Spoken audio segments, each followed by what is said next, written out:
Frank Mumolo describes your business as being like a six-cylinder high-performance car engine. And this is how it works. Everyone starts being good at something, which is operations, but you need to put goals and strategy in place where a lot of people don't get to that stage. They carry on sort of working as if they're employed. You need to have systems in place so your business runs efficiently and runs profitably when you're not there. You need to understand your numbers.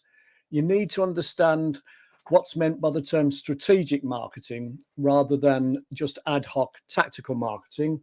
And eventually, as you expand, you need to be able to build teams, work with outsourcing people, understand your customers. So basically, you need to understand people, what makes them tick, different personality types, how to build teams, etc.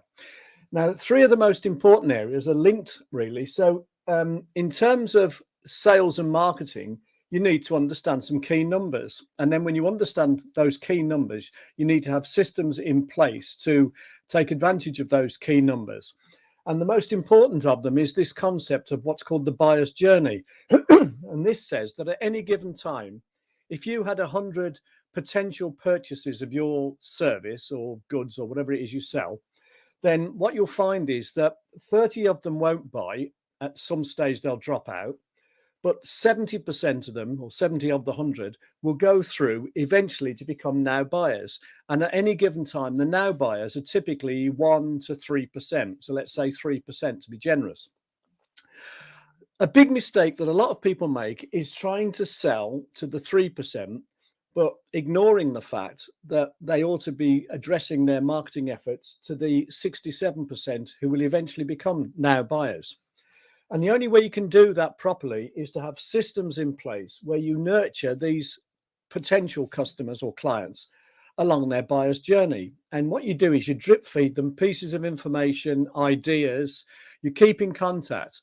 And by nurturing them along the buyer's journey on a regular basis, multiple points of contact, more than one type, what happens is eventually when they do become now buyers, they'll need to work out why they need to buy this product or service, how to overcome their objections, why they might not want this particular variant, but they might want this variant. And then critically, who can we buy off? You know, who do we trust?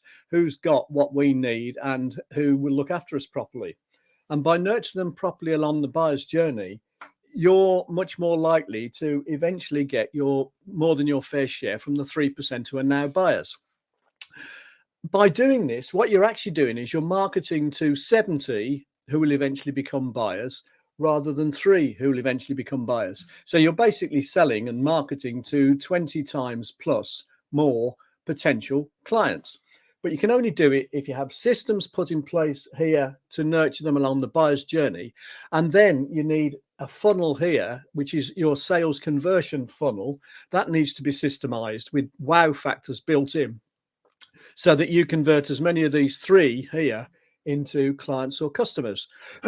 So understanding the fact that there's 6 key areas in your business, understanding your numbers, understanding the difference between tactical marketing, which is ad hoc efforts to sell to the 3 here, as opposed to strategic marketing, which is systemized efforts to sell to the 70% who will eventually become customers or clients of someone.